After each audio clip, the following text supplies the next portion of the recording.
প্রথম ইনিংসে অবশ্য কোনো রান করতে পারেনি। পক্ষান্তরে বাংলাদেশ পুলিশ দুটি হোম কমপ্লিট করেছে প্রথম ইনিংসে। চমৎকার পিচ করে থাকে আমরা জানি। বলতে বলতে দেখা যাক ফিল্ডার রয়েছে চমৎকার মৃদুল, সেখানে অবশ্য প্রস্তুত ছিলেন।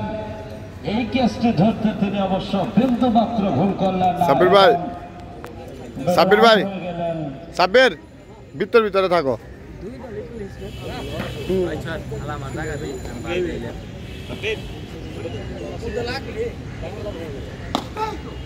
চমৎকার হেড, পাওয়ারফুল একটি বল থাকে বলে এই সালাম। একটি দলের পিচার অত্যন্ত গুরুত্বপূর্ণ। আবার উইকেটের পেছনে দায়িত্ব পালন করছেন তালহা জুবায়ের।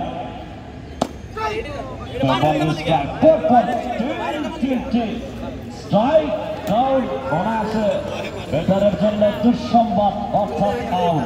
ফিরে যেতে হলো 2 আউট 9 রান। সিরাজগঞ্জ জেলা বেসবল দল কতটুকু শক্তিশালী দল এই বাংলাদেশ পুলিশ সেটা কিন্তু দেখেই বোঝা যাচ্ছে। রয়েছেন শিবিরে মনোবল চাঙ্গা দেওয়ার জন্য জনাব মোহাম্মদ আজম আলী খান, যার আদলে তৈরি এই দলটি।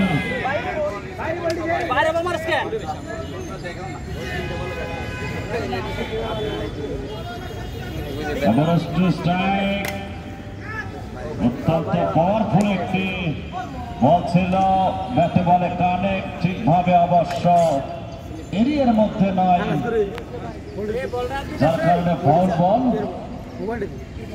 আবারও সালাম, চমৎকার হেড রয়েছে ফিল্ডার।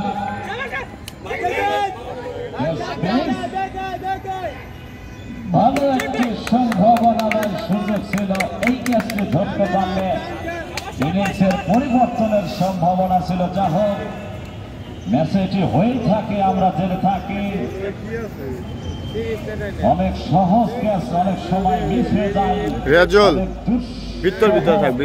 কিন্তু অনেক সময় ফিল্ডাররা তালুবন্দি করে, এটি হয়ে থাকে।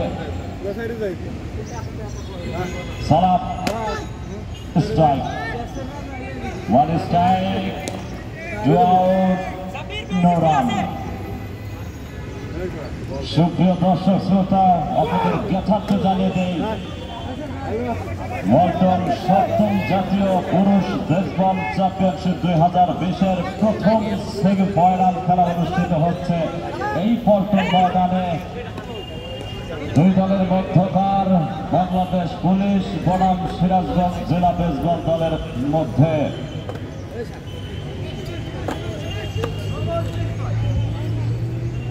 বল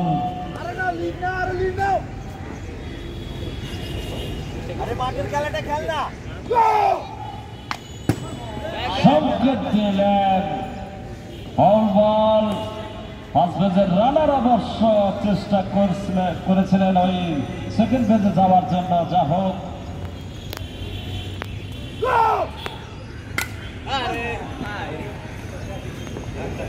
কয়ের চোখ ঠিকভাবে অবশ্য খেলতে পারেনি।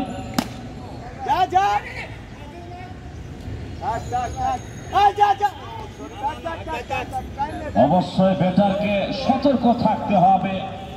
নিজেকে স্ট্রাইক, আর একটি স্ট্রাইক হলে কিন্তু ব্যাটার আউট হয়ে যাবে।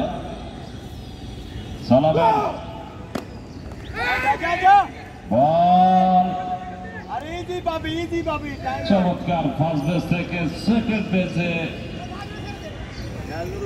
কভার করলেন।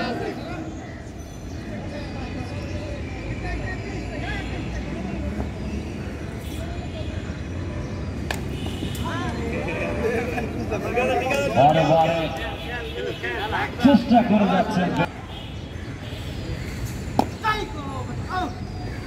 অর্থাৎ এই ইনিংসেও কিন্তু কোনো হোম কমপ্লিট করতে পারলেন না সিরাজগঞ্জ বেসবল দল পক্ষান্তরে বাংলাদেশ পুলিশ বেসবল দল তারা কিন্তু দুটি হোম কমপ্লিট করেছে।